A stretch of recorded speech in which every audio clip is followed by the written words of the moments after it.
नमस्ते, मैं हूं निखिल और आप देखना शुरू कर चुके हैं दी ललन टॉप का खास कार्यक्रम मास्टर क्लास।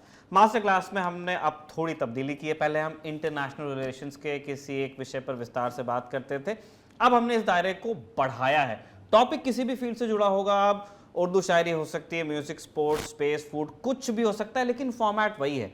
विषय से जुड़े विद्वान स्टूडियो में आएंगे और उनसे हम पूछेंगे हमारे और आपके हिस्से के सवाल, उनसे पूरा हिसाब किताब समझने की कोशिश करेंगे। इस हफ्ते हमारा विषय है भारत बांग्लादेश संबंध, इतिहास और उसकी अहमियत। बांग्लादेश में 7 जनवरी को आम चुनाव हो गए 300 सीटों पर। इसमें आवामी लीग को 200 से अधिक सीटें मिल गई हैं। आवामी लीग शेख हसीना की पार्टी है। इन्हीं के पिता शेख मुजीबुर रहमान ने बनाई थी ये पार्टी, वो वहाँ फादर ऑफ द नेशन है बांग्लादेश में। जीत के बाद शेख हसीना का 5वीं बार प्रधानमंत्री बनना तय हो चुका है, लेकिन उनके लिए आगे की राह आसान नहीं बताई जा रही है। उनके ऊपर डेमोक्रेसी को सप्रेस करने, विरोधियों का दमन करने और चुनाव में धांधली से जीतने का इल्ज़ाम भी लग रहा है। यूएस और यूरोप के कुछ देशों ने प्रतिबंध लगाने की चेतावनी भी दी थी। हालांकि हिंदुस्तान शेख हसीना के साथ खड़ा रहा।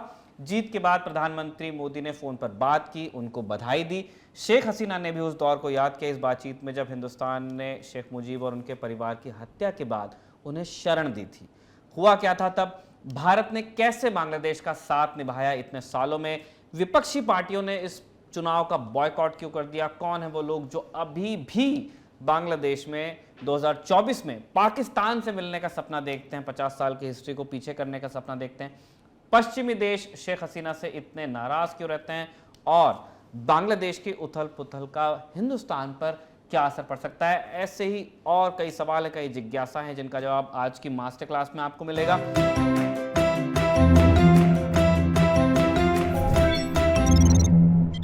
ऐसी और भी जिज्ञासाओं का जवाब आज की मास्टर क्लास में मिलने वाला है। इस हफ्ते हमारे मास्टर जी हैं इंडिया फाउंडेशन के डायरेक्टर कैप्टन आलोक बंसल। साउथ एशिया से जुड़े मसलों पर बारीक नज़र रखते हैं।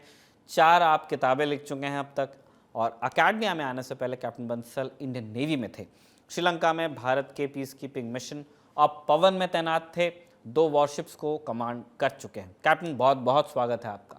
शुरुआत हम आपके स्वागत की करना चाहते हैं, आपको शुक्रिया अदा करके जो आपने सर्विस इस मुल्क की है, वर्दी में भी और वर्दी के बाद भी। आप अकेडमिया के ज़रिए हमारी मदद ही कर रहे हैं। अब सवाल जवाब का सिलसिला शुरू करते हैं। हम पहले कुछ बेसिक जानकारी अपने दर्शकों को देना चाहते हैं।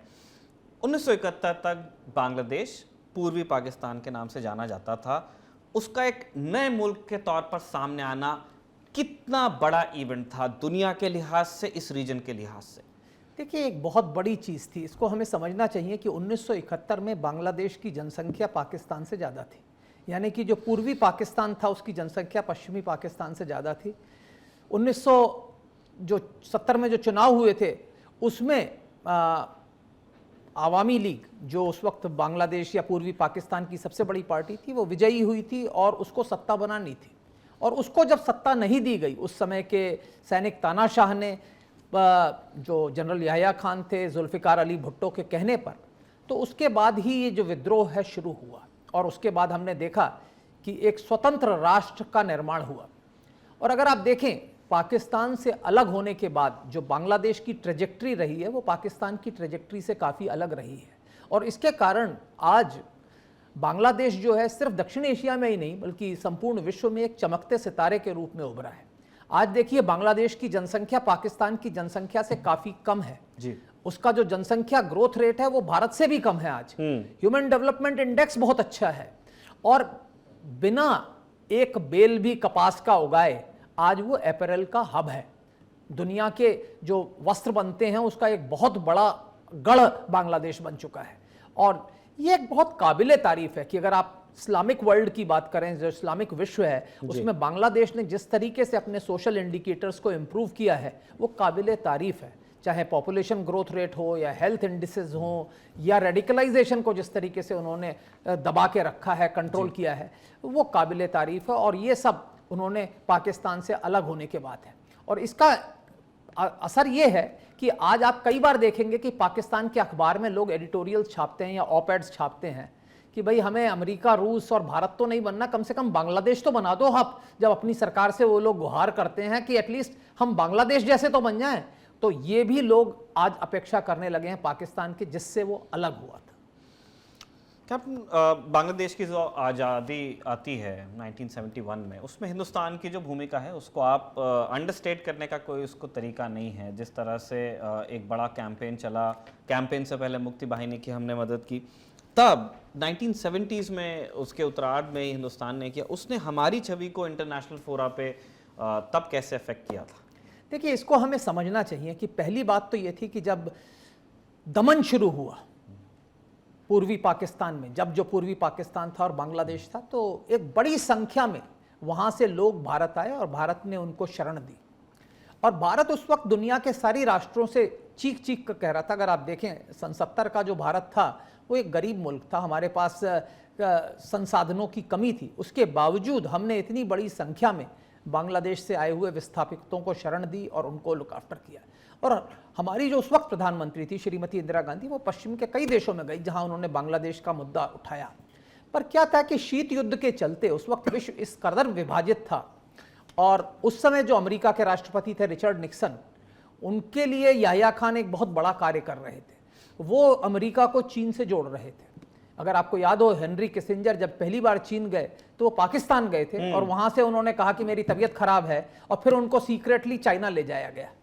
तो याह्या खान सोच रहे थे कि वो ऐसा बड़ा काम कर रहे थे कि इतिहास उनको हमेशा याद रखेगा। उन्होंने दो परस्पर विरोधी बड़े राष्ट्रों को एक साथ करने की पूरी चेष्टा कर रहे थे, और अमेरिका पाकिस्तान के प्रति पूरी तरह से अनुग्रहित था, तो वो पूरी तरह से पाकिस्तान के खेमे में था। और चूंकि अमेरिका पाकिस्तान के खेमे में था, अधिकतर पश्चिमी राष्ट्र उसके साथ थे। इस्लामिक राष्ट्र को लग रहा था कि एक इस्लामिक राष्ट्र टूट रहा है, इसलिए वो भी उसके साथ थे। तो जो अंतर्राष्ट्रीय रंगमंच था वहां पर हमारे पास समर्थन कम था। ऐसे में कई चीजें हुई जो बहुत महत्वपूर्ण थी। इनमें से एक बहुत बड़ा महत्वपूर्ण था, पंडित रविशंकर ने बीटल्स के साथ एक कार्यक्रम किया न्यूयॉर्क में मेडिसन गार्डन में बांग्लादेश। वो एक बहुत ही आइकॉनिक मूवमेंट था। जब हम सरकारों को तो नहीं जीत पाए, पर हम लोगों को जीतने में सफल हो गए। जैसे हमने कहा कि रिजीम्स हमारे साथ ना रही हो, पर स्ट्रीट हमारे साथ आ गई। उसके बाद जो उस कार्यक्रम के बाद जो पश्चिमी देशों में भी जो आवाम था, उसके अंदर जो बांग्लादेश के प्रति जागृति है वो काफी हद तक पैदा हुई। उसके बाद आपको मालूम ही है कि हमने न केवल उनको शरण दी, उनकी जो सरकार बनी, जो वो भी हम पहले मुजीबनगर में बनी, फिर उसके बाद हमने मुक्ति वाहिनी के लोगों को प्रशिक्षण दिया, उनकी मदद की, और फाइनली जब पाकिस्तान ने हम पर हमला बोल दिया तो हमने बांग्लादेश को आज़ाद करने में एक बहुत बड़ी भूमिका निभाई। पर यहां पर मैं एक बात कहना चाहूंगा, भारत में कई लोगों के अंदर एक मनोवृत्ति है, वो ये है कि हमने बांग्लादेश को आज़ाद किया और बांग्लादेश को ताउम्र हमारा शुक्रगुजार होना चाहिए। ये मेरे ख्याल से कुछ गलत मनोवृत्ति है। लोगों को ये समझना चाहिए कि उस युद्ध में जो भारतीय सेना को सफलता मिली, उसमें बांग्लादेश की मुक्ति वाहिनी का भी एक बहुत बड़ा योगदान था। और वो जो सैनिक सफलता हमें मिली वो एक बहुत ही बड़ी सफलता है। अगर आप देखें मिलिट्री हिस्ट्री को, अगर आप उठा के देखें, इतनी बड़ी संख्या में सैनिकों का आत्मसमर्पण, इतने कम समय में इतने बड़े क्षेत्र के ऊपर आपका आधिपत्य, ऐसा बहुत ही कम हुआ है। और इस विशाल सफलता के पीछे मुक्ति वाहिनी का एक काफी बड़ा रोल था। तो जैसा मैं कहता हूं कि बांग्लादेश की लोगों को इस बात के लिए शुक्रगुजार होना चाहिए कि भारतीय सैनिकों ने अपना खून बहाया बांग्लादेश की आज़ादी के लिए।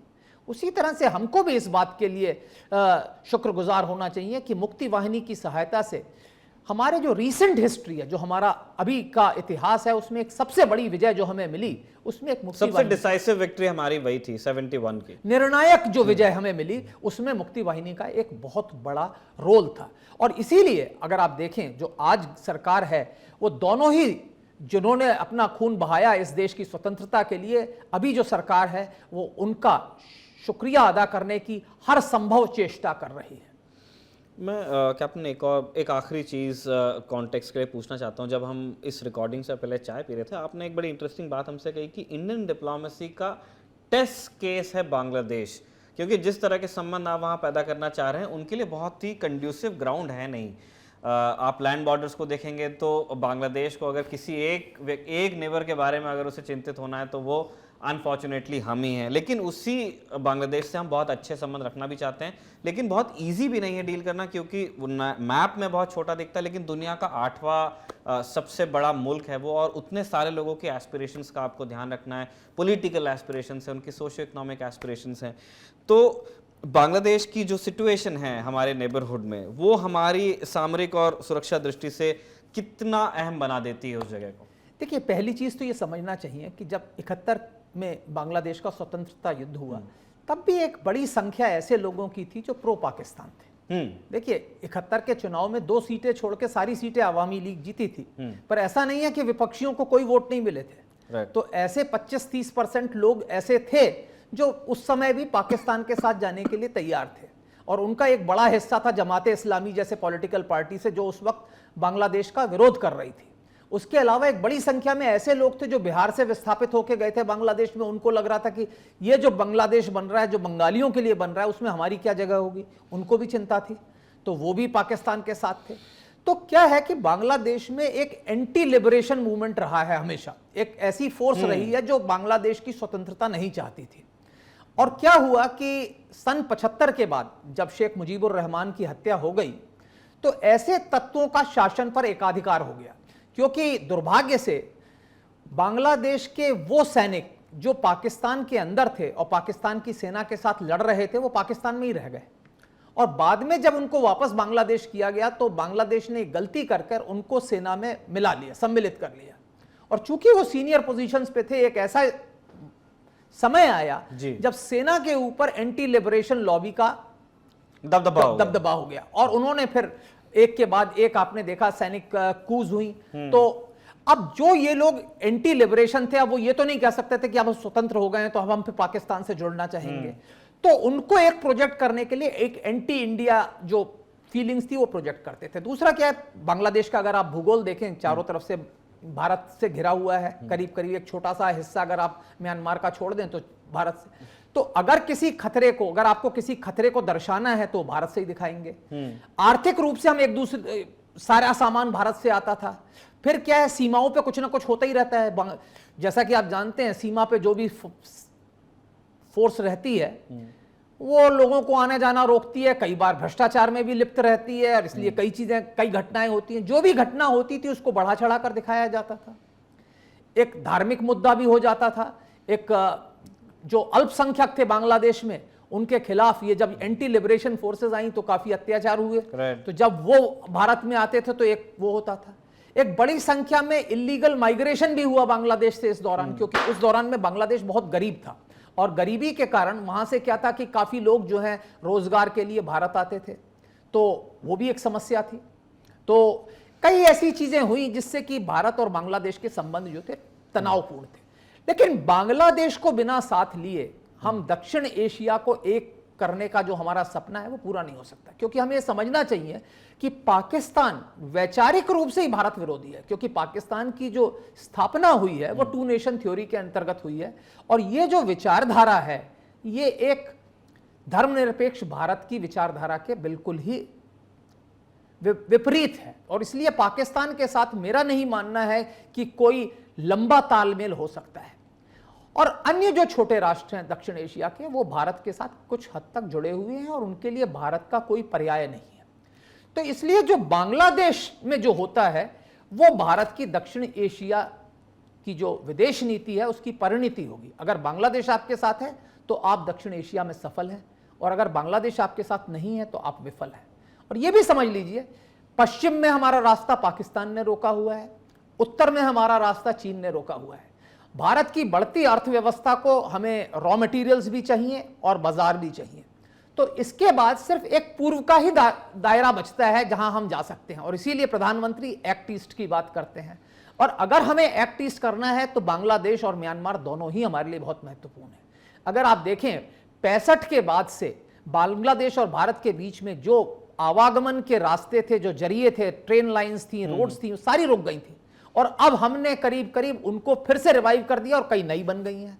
आज आप इनलैंड वाटरवेज में पश्चिम बंगाल से आप त्रिपुरा जा सकते हैं, आप रोड से जा सकते हैं, कलकत्ता से अगरतला जा सकते हैं बांग्लादेश के माध्यम से, और अब धीरे धीरे ट्रेन से भी ऐसी स्थिति आ जाएगी कि आप बांग्लादेश के माध्यम से जाएंगे। आगे चलकर ये रास्ता जो है आपको म्यांमार और उससे दक्षिण पूर्व एशिया की तरफ ले जाएगा। तो ये जो क्षेत्रीय इंटीग्रेशन की तरफ या क्षेत्रीय एकीकरण की तरफ जो कदम है, ये बहुत महत्वपूर्ण है भारत की अर्थव्यवस्था के लिए। और इसके लिए जैसे मैंने कहा, बांग्लादेश का महत्व जो है बहुत ही महत्वपूर्ण है भारत के लिए। भारत की जो विदेश नीति है वो बांग्लादेश की कसौटी पर ही कसी जाएगी। मैं अब जब हमारे व्यूअर्स को कॉन्टेक्स्ट मिल गया है हिंदुस्तान के लिए बांग्लादेश कितना अहम है और बांग्लादेश का इतिहास, उसका अस्तित्व में आना किस तरह से रहा और उसमें भारत की भूमिका क्या रही, हम उसकी पॉलिटिक्स पे बात करना चाहते हैं। सिंस अभी बांग्लादेश में इलेक्शंस हुए, शेख हसीना के फिर से जीत भी हुई है, एक सिम्टम की तरह हमें दिखता है कि बांग्लादेश के जन्म से लेके अब तक के उसकी पॉलिटिक्स में हिंसा का स्थान बना रहता है। कुछ साल बीतते हैं तो फादर ऑफ द नेशन का ही मर्डर हो जाता है with family. Luckily Sheikh Hasina तब बांग्लादेश में नहीं थी, इसलिए वो जिंदा बची, बाद में हिंदुस्तान में उनको शरण मिली। उसके बाद में मिलिट्री डिक्टेटरशिप्स आती हैं, उठापटक चलती रहती है। अब भी हम देखते हैं कि वहाँ पे पॉलिटिकल वायलेंस का काफ़ी मौजूदगी है। इसके क्या आप रीजंस पाते हैं कैप्टन?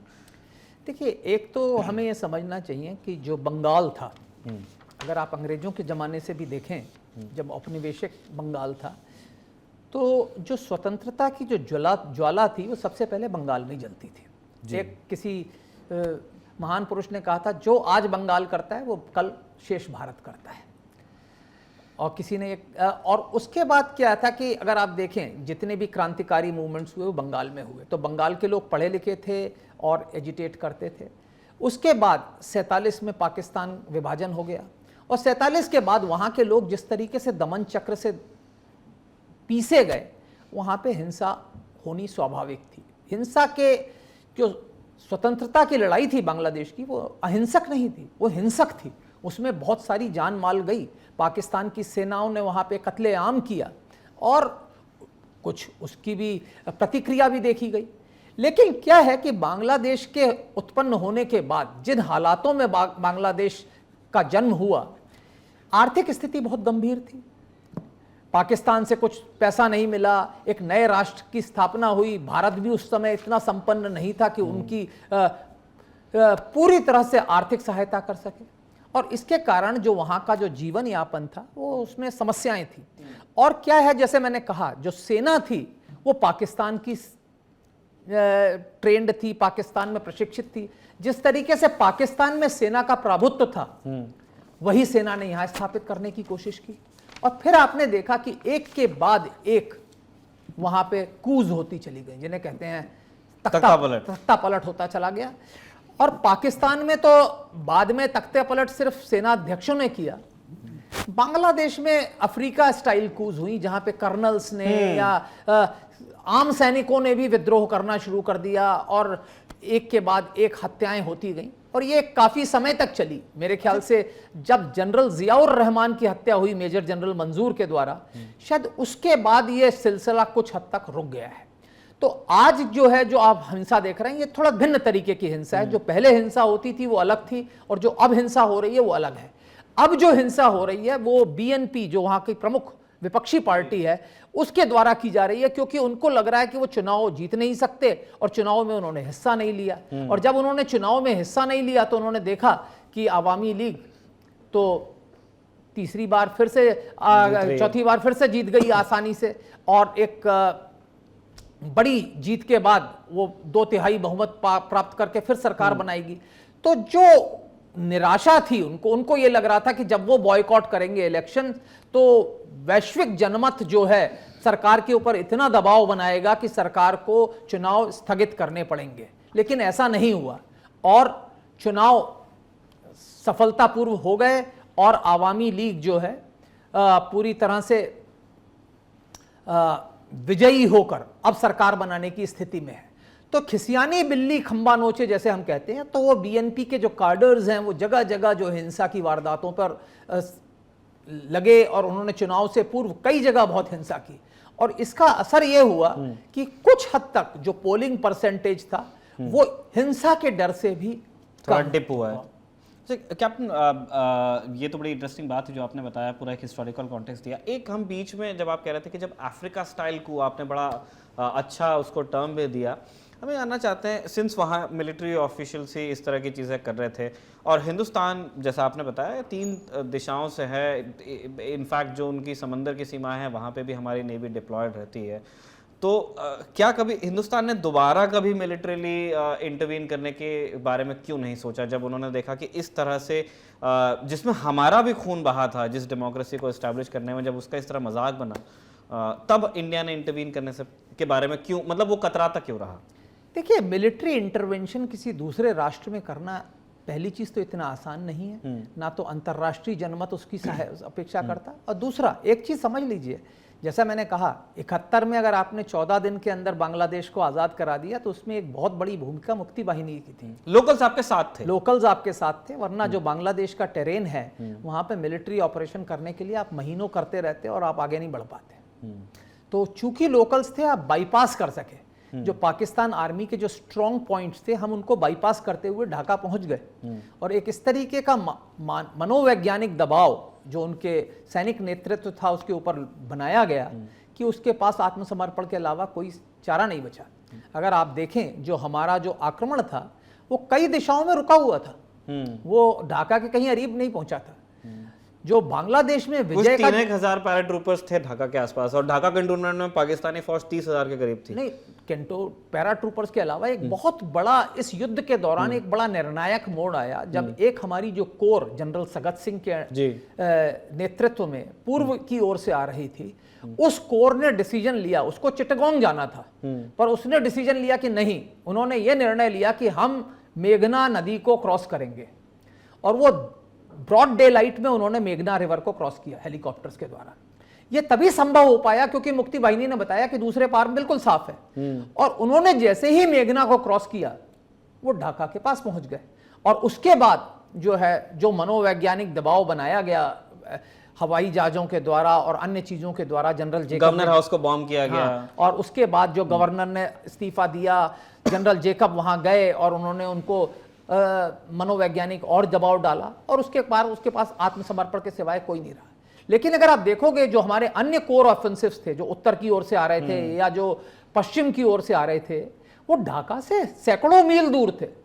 तो अगर सैन्य कार्रवाई की आप बात करते हैं तो ये तो बहुत ही मुश्किल होती है, और ना वैश्विक जनमत उसके लिए तैयार था आपका, और ना ही आप एक निर्णायक लड़ाई जल्दी कर सकते थे। और उसमें क्या होता कि जो भारत के जो समर्थक जो लोग हैं बांग्लादेश में, वो भी एक सीमित हो जाते हैं, क्योंकि जब एक राष्ट्र दूसरे राष्ट्र के ऊपर आक्रमण करता है तो उस राष्ट्र की जो जनता है ना, वो एक नेतृत्व के अंतर्गत आ जाती है। तब वो लिबरेटिंग फोर्स की तरह नहीं देखा जाता। हम जो कर सकते थे वो ये था कि हम 75 में किसी तरीके से अगर बंग बंधु की हत्या को रोक पाते, वो हमारी आई थिंक एक बहुत बड़ा इंटेलिजेंस फेलियर था हमारा कि हम उसको नहीं रोक पाए। आई गेस कुछ ब्रीफ उन्हें दिया गया था कि यू शुड बी केयरफुल, कि आपकी जान को खतरा है, आई गेस इस तरह के फीलर्स उनको दिए गए। वो तो दिए गए थे, लेकिन ये तो वैसा ही है ना कि आप दिल्ली की जनता को बोलें कि अभी कुछ भी घटना हो सकती है, 26 जनवरी से पहले बोले, 15 अगस्त से पहले, तो मालूम है। लेकिन एक राजनेता, अगर हम उस वक्त कुछ कर पाते, पॉइंटेड इंटेलिजेंस नहीं था, पॉइंटेड इंटेलिजेंस, और जिस वक्त ये घटना घटी एक विंडो ऑफ अपॉर्चुनिटी थी, ऐसा नहीं था कि पूरी सेना उनके खिलाफ थी, सेना का अधिकांश लोग अभी उनके साथ थे, एक छोटी सी टुकड़ी ने इस तरीके का कार्य कर दिया। अगर उस वक्त हम कुछ इंटरवीन कर सकते थे तो बहुत कुछ हो सकता था, पर वो मेरे ख्याल से एक फेलियर जरूर था सन 75 में। मेरा ये व्यक्तिगत रूप से मानना है, क्योंकि इंटेलिजेंस अगर उस वक्त भी मिल जाती जब टैंकों ने उस तरफ जाना शुरू किया था, तो भारत के लिए संभव था कि बंग बंधु के परिवार को या बंग बंधु को बचाया जा सकता, और अगर वो बच जाते तो coup तो तुरंत फेल हो जाती, इसमें कोई शक की बात नहीं थी। मैंने जान के सवाल पूछा कि एक ऐसे व्यक्ति जिन्होंने 2 वॉरशिप्स को कमांड किया है, हमारे दरअसल कई उत्साही जो दर्शक हैं उनमें बड़ा ये सवाल खूब आता है कि इंडिया को काफ़ी डिसाइसिव फोर्स के साथ हिट करना चाहिए, चाहे वो चाइना हो, चाहे वो पाकिस्तान हो, चाहे वो बांग्लादेश, कहीं भी उनको फोर्स ज़्यादा समझ में आती है। तो अगर एक अकम्पलिश्ड और डेकोरेटेड ऑफिसर ये कह रहा है कि नहीं, कभी कभी आपको ठंडे दिमाग से भी काम लेना चाहिए, तो आप समझेंगे उस बात की ग्रेविटी क्या है। Thank you captain. हम आगे बढ़ते हैं। आप बंगबंधु के कत्ल की बात कर रहे थे, और उसके नतीजे में ही एक तरह से शेख हसीना पर यह जिम्मेदारी आ जाती है कि अब आवामी लीग को आगे वो जाएंगी। 96 में पहली बार प्रधानमंत्री बनती हैं, अपनी आर्च राइवल के साथ मिल कर के डिक्टेटरशिप से लड़ती हैं, 2001 तक रहती हैं, 9 में दोबारा आती हैं, तब से अब तक लगातार बनी हुई है। पॉलिटिक्स में इनकी शुरुआत, एक कारण तो है ही कि उनके फादर का कत्ल हो गया। उन्होंने खुद को कैसे ग्रूम किया है, उसके बाद हम ये समझना चाहते हैं शेख हसीना की पर्सनालिटी बनी किन किन चीज़ों से। देखिए, एक चीज़ हमें समझनी चाहिए कि जब बंगबंधु जिंदा थे तो वो नहीं चाहते थे कि शेख हसीना शायद राजनीति में आए। अच्छा, जो वो ग्रूम कर रहे थे वो अपने बेटों को वो राजनीति के लिए ग्रूम कर रहे थे। दुर्भाग्य से ये जो हत्याकांड हुआ ये इतना निर्मम था कि इसमें पुरुष तो छोड़ो, महिलाएं तो छोड़ो, बच्चों तक को नहीं छोड़ा गया। शेख मुजीब का जो सबसे छोटा बच्चा था बहुत छोटा था, नवविवाहितें जो इनकी बहुएं थीं उनको मार दिया गया, और छोटे बच्चे को बचाने के लिए तो 2 औरतों ने उसको अपने बीच में दबा लिया था, लेकिन गोलियां इतनी चलाई गई कि सारे, तो बहुत ही निर्मम और क्रूर हत्याकांड था। और सरकमस्टांसेस जो थी वो ऐसी थी कि शेख हसीना और शेख रेहाना ये 2 ही उनके परिवार के सदस्य बाहर थे और वही बचे। और शुरू में ये बांग्लादेश के बाहर रहीं, आवामी लीग जो थी छिन्न भिन्न हो गई, एक छोटा मोटा हिस्सा चलता रहा, पर परिवार के सदस्यों के अभाव में वो आवामी लीग वो शक्ति के रूप में नहीं उभर पाई जो बंगबंधु के अंतर थी। और सिर्फ बंगबंधु को ही नहीं मारा गया, उनके एक भतीजे थे शेख मोनी जो कि बहुत बड़े लीडर थे उस समय, जो युवकों के, उनकी भी हत्या की गई, उनके परिवार का भी काफ़ी वो किया गया। तो जो आवामी लीग थी उसकी जो टॉप लीडरशिप थी वो एक तरीके से खत्म हो गई। उसके बाद जो 4 लीडर्स थे जो जेल के अंदर थे, जिन्होंने शेख मुजीबनगर गवर्नमेंट चलाई थी, उनको भी जेल में हत्या कर दी गई। तो जो आवामी लीग का जो शीर्ष नेतृत्व था वो खत्म हो गया, और उसके बाद आवामी लीग जो थी चलती रही, लेकिन एक बड़े ही कमज़ोर तरीके से। तो जब शेख हसीना वापस गई बांग्लादेश और उन्होंने आवामी लीग का नेतृत्व संभाला तो आवामी लीग ताकतवर बनी। वो शेख हसीना का पहला कदम था, और ये जरूर था क्योंकि उनको अपने पिता, अपने परिवार के लोगों को न्याय दिलाना था, क्योंकि जो हत्यारे थे वो न सिर्फ खुलेआम घूम रहे थे, उनमें से कई सत्ता का सुख भी उठा रहे थे। कुछ ऐसे लोग जिन्होंने उनको बंगबंधु के साथ धोखा किया और बाद में सरकार का हिस्सा बन गए, खोंडकर मुश्ताक अहमद या मनोरंजन धर जैसे, इन लोगों को भी तो वो वापस गई बांग्लादेश, और उन्होंने आवामी लीग का नेतृत्व किया। सीखने में समय लगा क्योंकि उस समय सैन्य शासन था, जनरल इरशाद की हुकूमत थी। पहले खालिदा जिया के साथ मिलकर उन्होंने जनतंत्र की वापसी के लिए कोशिश की, और फिर जब जनतंत्र की वापसी हुई, सरकार बनाई, पहली जो सरकार बनी वो स्पष्ट बहुमत के साथ नहीं थी, इसलिए उस सरकार में काफ़ी कुछ हुआ नहीं। और उसके बाद देखा कि परिवर्तन हुआ, खालिदा जिया की सरकार आई वापस, फिर उनकी जब सरकार आई तो इस बार वो बड़े प्रचंड बहुमत के साथ आई, और उन्होंने उसके बाद से बांग्लादेश का कायाकल्प कर दिया। अगर आप देखें बांग्लादेश की अर्थव्यवस्था जो पिछले 15 साल में जिस गति से बढ़ी है वो काबिले तारीफ है। वो दुनिया की जो एवरेज ग्रोथ है उससे बेहतर है, दक्षिण एशिया की जो एवरेज ग्रोथ रेट है उससे बेहतर है। उन्होंने जनसंख्या को कम किया, ये एक बहुत बड़ा अचीवमेंट है जिसको लोग नहीं समझते। आप ये सोच लीजिए कि 71 में बांग्लादेश की जनसंख्या पाकिस्तान से कई ज्यादा थी, और आज बांग्लादेश की जनसंख्या पाकिस्तान से बहुत ज्यादा कम है। तो ये परिवर्तन जनसंख्या के कंट्रोल को करके हुआ। आज उनका जो जनसंख्या ग्रोथ का रेट है वो भारत से भी कम है, और ह्यूमन डेवलपमेंट इंडेक्स भी उनका अभी इस वक्त भारत से भी बेहतर हो गया, जबकि भारत एक काफ़ी विशाल राष्ट्र है। तो ये जो अचीवमेंट्स हैं इसको हमें मानना पड़ेगा कि उन्होंने उनके शासन के अंदर, और इसके साथ ही साथ उन्होंने जो कट्टरपंथी विचारधारा जो बांग्लादेश में पनपने लगी थी, क्योंकि जो प्रो पाकिस्तान एलिमेंट्स थे, जो एंटी लिबरेशन एलिमेंट्स थे, उनका सबसे बड़ा जो टूल था वो ये था कि इस्लामिक कट्टरपंथ को बढ़ावा दिया जाए। जमाते इस्लामी जैसे पार्टी जो बांग्लादेश की स्थापना के विरोध में थी, उनको समर्थन दिया गया, वो बढ़ने लगी, और वो फिर वही इस्लामिक कट्टरपंथ का जहर फैलाने लगी, और इसके कारण ऐसी स्थिति आ गई कि वहां आतंकवादी शक्तियों को शरण मिलने लगी। भारत विरोधी तत्वों के लिए वो एक शरणगाह बन गया। और किसी एक बहुत बड़े लेखक ने लिखा, बांग्लादेश द नेक्स्ट अफगानिस्तान। तो लोगों को ऐसा लग रहा था कि जिस तरीके से तालिबान ने अफगानिस्तान पर कब्जा कर लिया है, बांग्लादेश में भी तालिबानाइजेशन होने वाला है। तो ये सब चीजें जो है शेख हसीना ने और उनके शासन के अंदर जो वहां के अल्पसंख्यक हिंदू थे उनको भी काफी नेतृत्व मिला, उनको काफी रिप्रेजेंटेशन मिला संसद के अंदर। और पिछली संसद में तो उनका जो रिप्रेजेंटेशन था वो काफी अच्छा रिप्रेजेंटेशन था। तो ये एक बहुत महत्वपूर्ण बात है। और शेख हसीना के अंदर भारत के लिए तो अच्छी अच्छी चीजें हुई, क्योंकि उससे पहले जो हुकूमत थी तो जो भी भारत विरोधी तत्व थे उनके लिए बांग्लादेश एक सेफ हेवन मिला हुआ था, चाहे वो उल्फा के आतंकवादी हों, त्रिपुरा के मिलिटेंट्स त्रिपुरा के आतंकवादी हों, या किसी भी भारत के किसी भी हिस्से के आतंकवादी हों, चाहे वो इस्लामिक कट्टरपंथी हों, कोई भी हो, उनको सबको वहां शरणगाह मिलती थी और समर्थन मिलता था। शेख हसीना के आने के बाद ये सब कुछ बंद हो गया। तो भारत के लिए तो ये शासन जो है बहुत ही अच्छा रहा, और इस दौरान भारत और बांग्लादेश की मैत्री संबंध जो है और ज़्यादा प्रगाढ़ हो गए। हमने एक दूसरे की सहायता की, हमने बिजली दी, उन्होंने बैंडविड्थ दी। तो इससे कई ऐसी चीज़ें हैं जो भारत के लिए उन्होंने स्पेशल इकोनॉमिक जोन्स बनाए, भारत की ओर से बहुत बड़ी संख्या में निवेश हुआ बांग्लादेश के अंदर। तो ये जो दोनों राष्ट्रों के बीच में जो संबंध है ये और ज़्यादा प्रगाढ़ हो गए, और आज मेरे ख्याल से ये दुनिया के लिए एक उदाहरण है कि किस तरीके से दो पड़ोसी राष्ट्रों को रहना चाहिए। मैं थोड़ा वक्त चाहता हूँ कि हम खालिदा ज़िया को भी दें। जैसे इस बातचीत में ही सामने आया कि अगर जो एक मल्टी पार्टी डेमोक्रेसी हम देख रहे हैं बांग्लादेश में, तो उसका कुछ क्रेडिट अगर शेख हसीना को जाता है तो कुछ खालिदा ज़िया को भी जाता है, चाहे उनकी पॉलिटिक्स जो भी हो।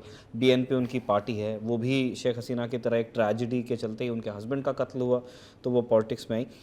लेकिन 2 बार प्राइम मिनिस्टर रही, लेकिन अब बीएनपी एक तरह से सूरज अस्त उसका हो रहा है, पकड़ कमज़ोर हो गई है, संसद में आपके पास सीटें नहीं बची हैं।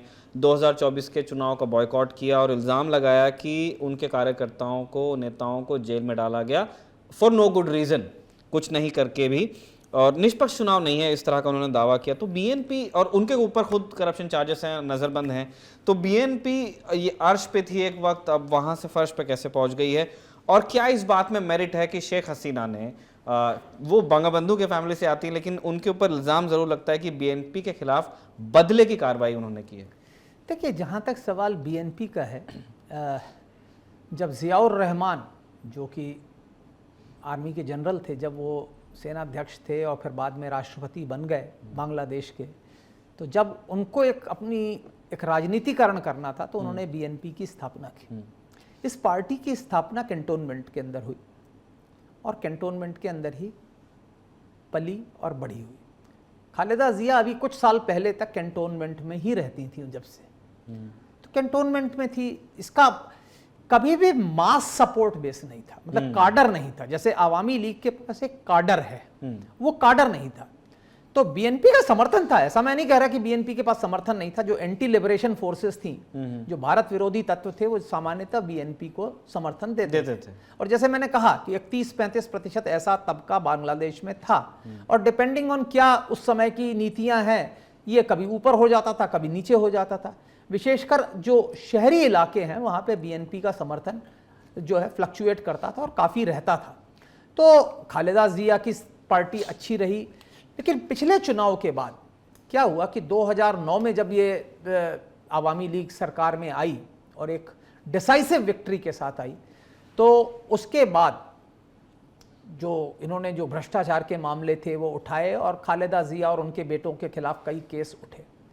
उसके बाद बीएनपी ने जो सबसे बड़ी गलती की वो 2014 में की, जब उन्होंने कहा कि बिना केयरटेकर गवर्नमेंट के हम चुनाव में हिस्सा नहीं लेंगे।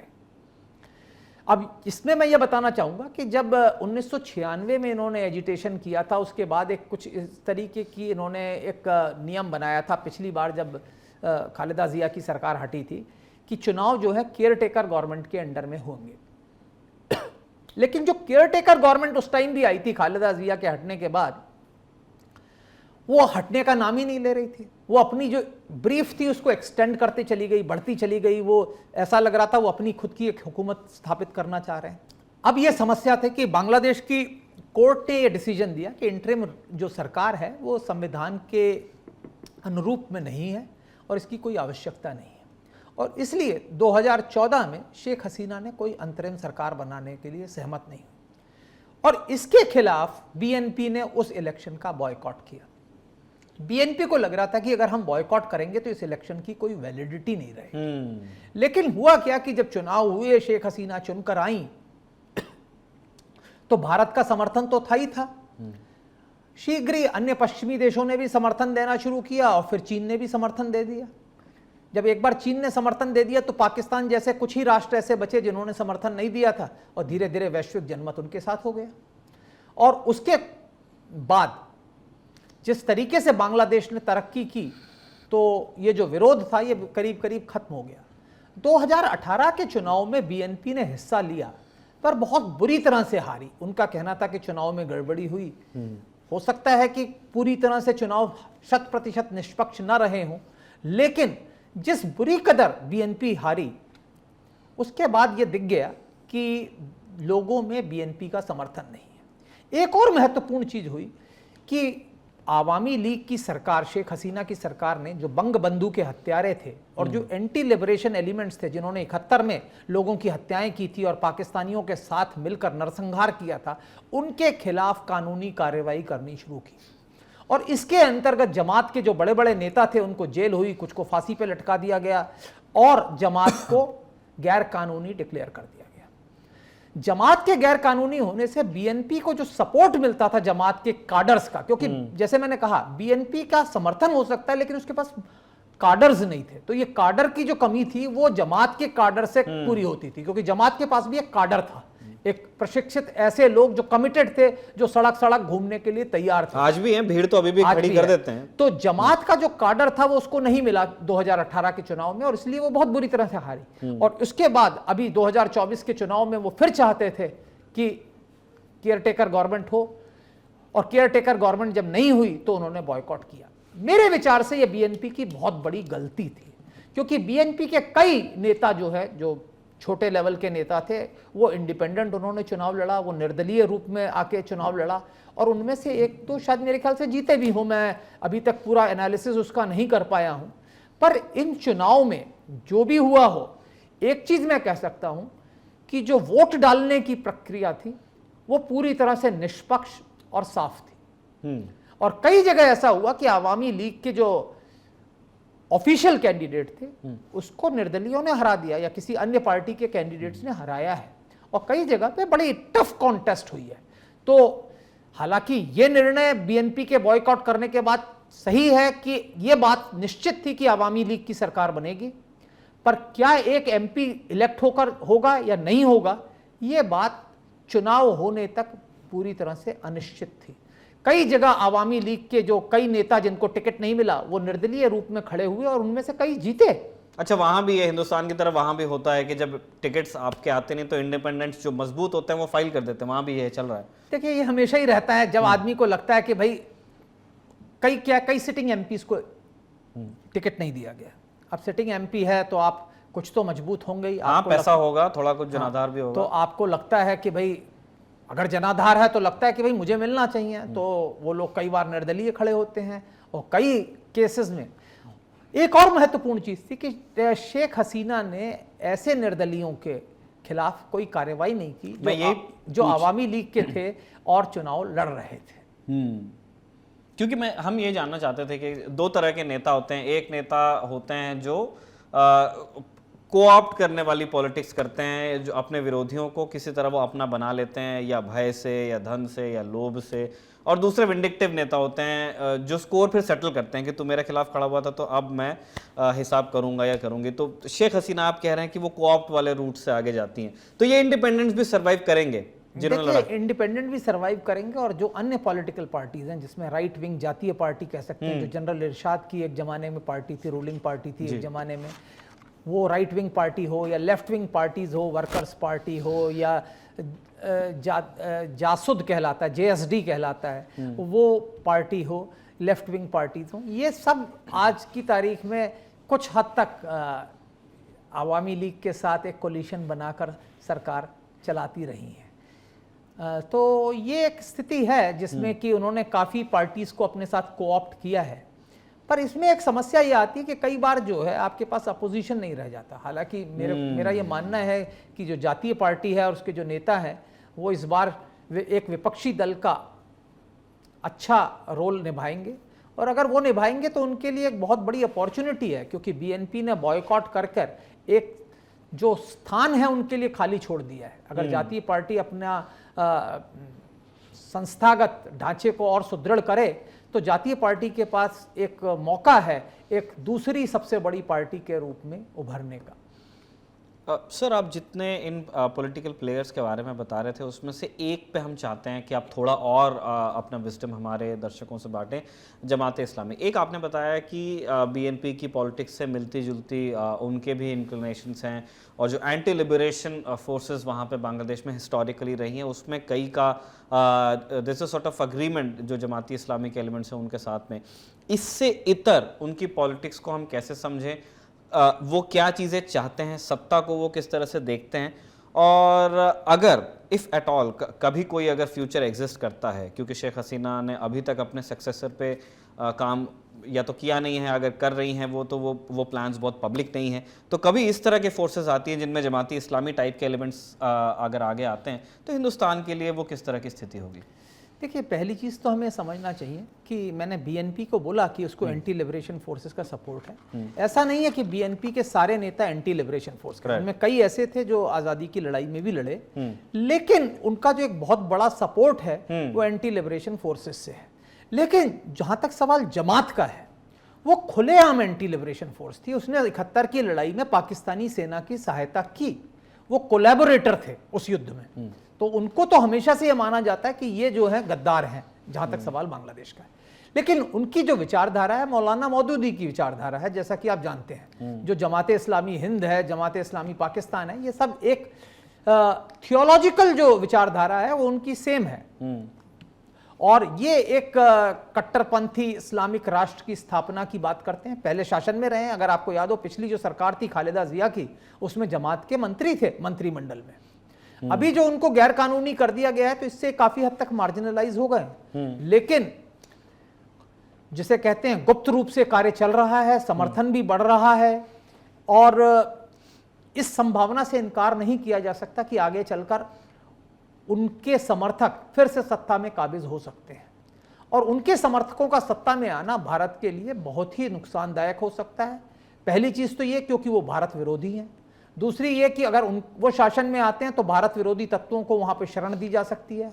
तीसरा, वहां के जो अल्पसंख्यक हैं उनकी इस्लामिक विचारधारा जो है उनके खिलाफ काफी जुल्म सितम कर सकती है, उनका रिप्रेजेंटेशन काफी कम हो सकता है, उनके ऊपर प्रहार हो सकता है।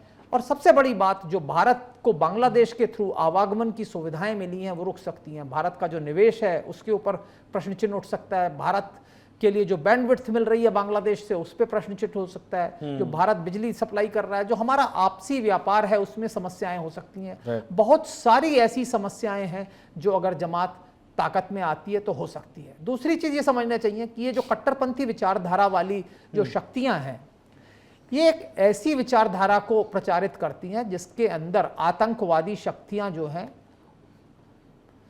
विकसित होती हैं और आगे चल के सबके लिए खतरा हो सकती है। और आज के वैश्विक परिदेश में जो बांग्लादेश में अगर आतंकवाद होता है तो भारत में भी होगा, क्योंकि आज कोई भी सीमाएं ऐसी नहीं है जो लांघी ना जा सके।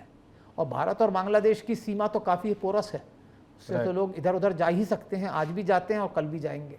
तो ये बात हमें समझनी चाहिए। और इसलिए जमाते इस्लामी जो 71 में स्वतंत्रता की लड़ाई में भी पाकिस्तान के साथ थी, ऐसी शक्ति का बांग्लादेश में वापस आना भारत के बहुत बहुत विरोध में होगा। जहां तक सवाल आपने सक्सेशन की बात की, ये बात सही है कि शेख हसीना के बेटे ने और ना ही बेटी ने इस तरीके की मंशा दिखाई है कि वो सत्ता में आना चाहते हैं। और शेख हसीना ने अभी तक अपने सक्सेशन का कोई प्लान नहीं दिखाया। और सामान्यतः ये होता है, जिस पार्टी में एक सशक्त नेता हो और कई गुट होते हैं तो वो किसी एक को सक्सेसर नॉमिनेट नहीं करते सामान्यतः, और यही हो रहा है। पर यह चिंता की बात है क्योंकि उम्र सबकी हो रही है। कभी ना कभी शेख हसीना को अपने सक्सेसर, अपने वारिस को चुनना आवश्यक होगा।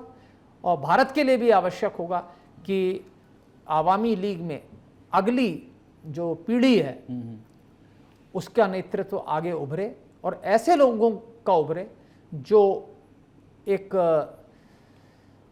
सेक्युलर विचारधारा जो इस्लामिक कट्टरपंथ के खिलाफ हों, जो ये जानते हों कि दक्षिण एशिया का भविष्य साथ बढ़ने में है, अलग अलग रहने में और एक दूसरे का विरोध करने में नहीं है। तो मेरे ख्याल से भारत सरकार भी इस तरीके की चेष्टा कर रही होगी और हम भी अपेक्षा कर सकते हैं कि ऐसा हो। हाँ, मतलब ज़रूर उन्हें ईश्वर लंबी आयु दे, लेकिन कुदरत को कोई डिफीट नहीं कर सकता है और अभी काफ़ी राइप एज है। और इसीलिए सक्सेशन एक ऐसा टॉपिक है जिसको लेकर के आई एम श्योर बांग्लादेश में खूब बात होती होगी और हिंदुस्तान भी कंसर्न रहता है। कैप्टन, हम एक और चीज़ जानना चाहते हैं।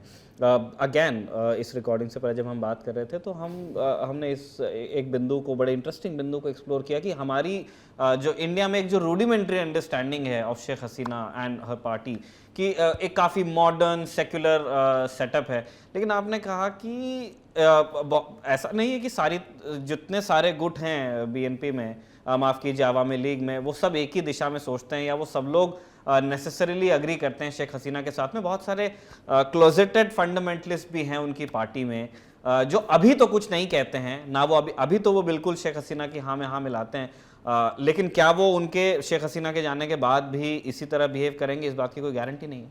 इसमें कोई शक की बात नहीं है। अवामी लीग में आज की तारीख में एक बड़ी संख्या में ऐसा घटक है जो फंडामेंटलिस्ट है, कुछ हद तक एंटी इंडिया भी है, जो अभी शेख हसीना के कारण कुछ कहने की स्थिति में नहीं है, पर वो शायद समय का इंतज़ार कर रहे हैं। तो ये आवश्यक है कि भारत सरकार को शेख हसीना को ऐसे जो चेहरे हैं उन्हें इंगित करना चाहिए जिनके कि उनको पर्ज किया जा सके इसी वक्त पे, क्योंकि जो बांग्लादेश की जो संस्कृति है वो बांग्लादेश को भारत से जोड़ती है और इसके लिए पीपल टू पीपल कनेक्ट जो है वो हमारा बहुत स्ट्रांग होने की आवश्यकता है। आज किसी भी बांग्लादेश के नागरिक को किसी भी चीज़ की आवश्यकता होती है, चाहे वो शिक्षा की हो, चाहे चिकित्सा की हो, या यहाँ तक कि पिलग्रिमेज की हो या तीर्थ स्थान जाने की हो, तो वो लोग भारत आते हैं, चाहे हिंदू हो चाहे मुसलमान हो। आप देखेंगे बांग्लादेश से आने वाले शेख हसीना खुद जो अजमेर शरीफ है उसकी बहुत बड़ी वो है, भक्त हैं और आती हैं हमेशा। तो मेरा ये मानना है कि आगे चलकर हमें इतने प्रगाढ़ संबंध स्थापित कर देने चाहिए भारत और बांग्लादेश के बीच में कि अगर कल को कोई ऐसी सरकार भी आए जो पूरी तरह से भारत के साथ ना हो, वो भी इन रिश्तों को बाहर ना ले जा सके, क्योंकि इस तरीके से हमारे आर्थिक और पीपल टू पीपल कनेक्ट जो है वो इतने सुदृढ़ हो जाने चाहिए कि चाहकर भी कोई उसे भारत और बांग्लादेश के बीच में कोई खाई पैदा ना कर सके। मतलब पर्सनैलिटी वाले एलिमेंट से हमें एब्स्ट्रैक्ट कर लेना है अपने रिलेशनशिप वाले एंगल को, ताकि व्यक्ति अगर बदलता भी रहे तभी भी जो एक आपकी गति है वो बनी रहे संबंधों की, जो जिस दिशा में चल रहे हैं वो चलते रहें। कैप्टन, हम ये भी जानना चाहते हैं कि जब ये इलेक्शंस हो रहे थे, आपने एक दो बार बीच में इशारा भी किया उस बात की तरफ कि वेस्ट की तरफ से चेतावनी आई बांग्लादेश को कि उनके ऊपर बैन लगाया जा सकता है। यूरोप के कुछ देश थे, यूएस इनमें सबसे आगे था, और उनका कहना है कि शेख हसीना मानवाधिकार उल्लंघन करती हैं, प्रेस को सप्रेस करती हैं, अपोजिशन को सप्रेस करती हैं और धांधली करने वाली हैं।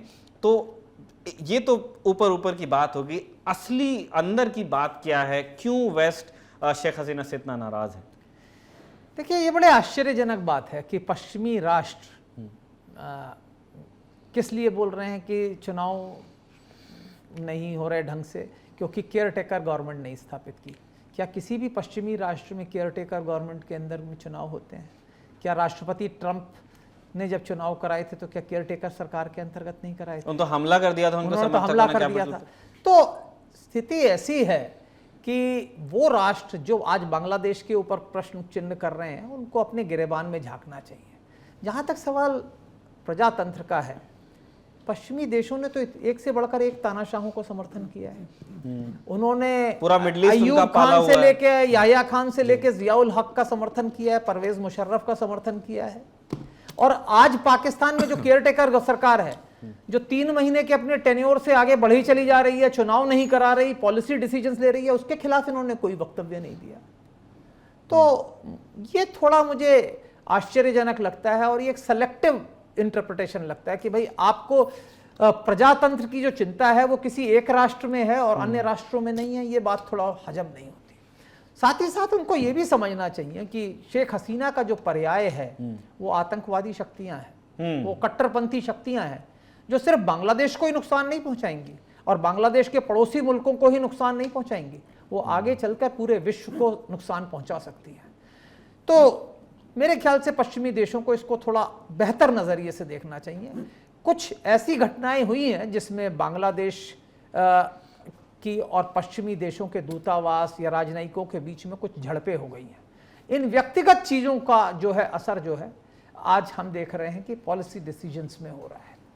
भारत की ओर से पूरी चेष्टा की जा रही है कि ये जो खाई है पश्चिमी देशों और बांग्लादेश के बीच में ये किसी तरीके से भरी जाए, क्योंकि ये बांग्लादेश के हित में भी नहीं है कि पश्चिमी देश उस पर प्रतिबंध लगा दें। जैसा मैंने कहा, एक टेक्सटाइल हब होने के कारण, एक एपरल हब होने के कारण पश्चिमी देशों के लिए उनका जो निर्यात है वो काफ़ी बड़ी संख्या में है और काफ़ी बड़ी तादाद में है और बहुत महत्वपूर्ण है बांग्लादेश की अर्थव्यवस्था के लिए।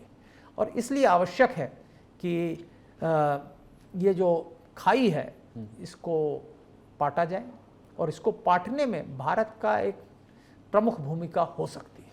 क्या थोड़ी भूमिका शेख हसीना की भी हो सकती है, जिन पर ये इल्ज़ाम लग रहे हैं कि टेंडेंसी के लेवल पे थोड़ा अब एक अथॉरिटेरियन चेहरा उनका नज़र आता है, जिस तरह से उन्होंने अपने पॉलिटिकल ओपोनेंट्स को डील किया है या प्रेस को डील किया है या डिसेंट को जिस तरह से क्वेल किया, उन पे इल्ज़ाम लगते हैं। क्या वो भी एक फैक्टर है कैप्टन? या इसमें कोई शक की बात नहीं है कि कुछ चीज़ें वो भी कर सकती हैं। जैसे कुछ समय पहले एक चीफ जस्टिस को हटाया गया था, जिस तरीके से वो हटाया गया काफ़ी प्रश्न चिन्ह उसने खड़े किए। और मेरे ख्याल से बांग्लादेश के साथ एक सबसे बड़ी समस्या ये है कि बांग्लादेश दुनिया का 8वां बड़ा मुल्क होने के बावजूद भी वहाँ यूनिटरी स्ट्रक्चर है।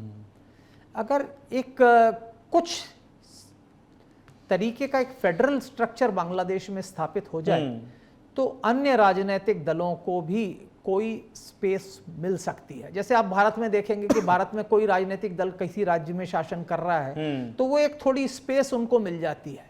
बांग्लादेश के लोगों का कहना है कि हम एक होमोजेनस सोसाइटी है, वो बात सही है, लेकिन बांग्लादेश जनसंख्या की दृष्टि से एक बहुत बड़ा देश है और जब छोटे छोटे नेपाल और श्रीलंका जैसे राष्ट्रों में राज्य हो सकते हैं, एक फेडरल स्ट्रक्चर हो सकता है, तो मेरे ख्याल से बांग्लादेश को भी एक फेडरल स्ट्रक्चर बनाना चाहिए जिसमें कि जो विरोधी पार्टियां हैं, जो विपक्षी पार्टियां हैं, कुछ ब्रीदिंग स्पेस उनको भी कुछ ब्रीदिंग स्पेस और एक वो मिल जाए।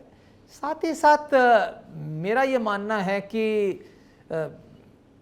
एक अपोजिशन तो होना ही चाहिए स्थापित। जातीय पार्टी दुर्भाग्य से उसके पास एक बहुत बड़ी अपॉर्चुनिटी थी जो उन्होंने खो दी। इस चुनाव में भी एक बीएनपी का धड़ा था, जो तृणमूल बीएनपी करके जिन्होंने चुनाव लड़ा था, दुर्भाग्य से वो एक भी सीट नहीं जीत पाया शायद। तो ये एक दुर्भाग्य है, वरना अगर एक सशक्त विपक्ष तैयार होता तो वो अच्छा रहता। बड़ा इंटरेस्टिंग नाम है कैप्टन, तृणमूल बीएनपी। तृणमूल यानी ग्रास रूट, हाँ, मैं समझ गया। हैं तो ग्रास रूट बीएनपी करके उन्होंने बनाया था तृणमूल बीएनपी। वो दुर्भाग्य से एक भी सीट नहीं जीत पाया।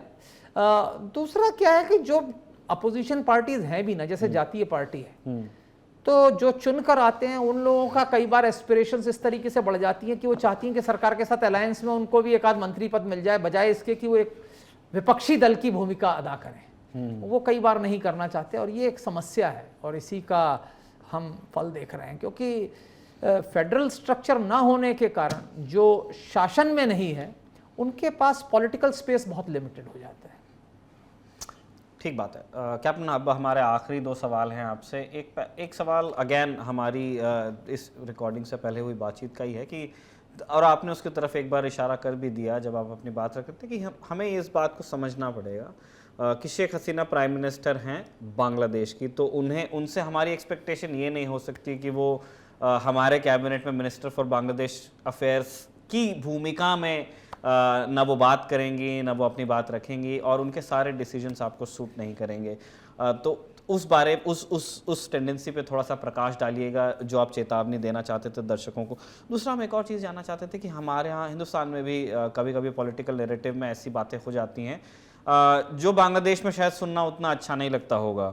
जब दीमक कह दिया जाता है या घुसपैठिया कह दिया जाता है, वो ये बात बिल्कुल सही है कि कई इलीगल इमिग्रेंट्स बांग्लादेश से आए हैं और गैर कानूनी रूप से हिंदुस्तान में रह रहे हैं, ये बात सही है, लेकिन ये हर बांग्लादेशी पे ये बात लागू नहीं होती है, ना ही सारे सिटीजन्स पे और ना ही सारे माइग्रेंट्स पे, सब इलीगली नहीं आए हैं।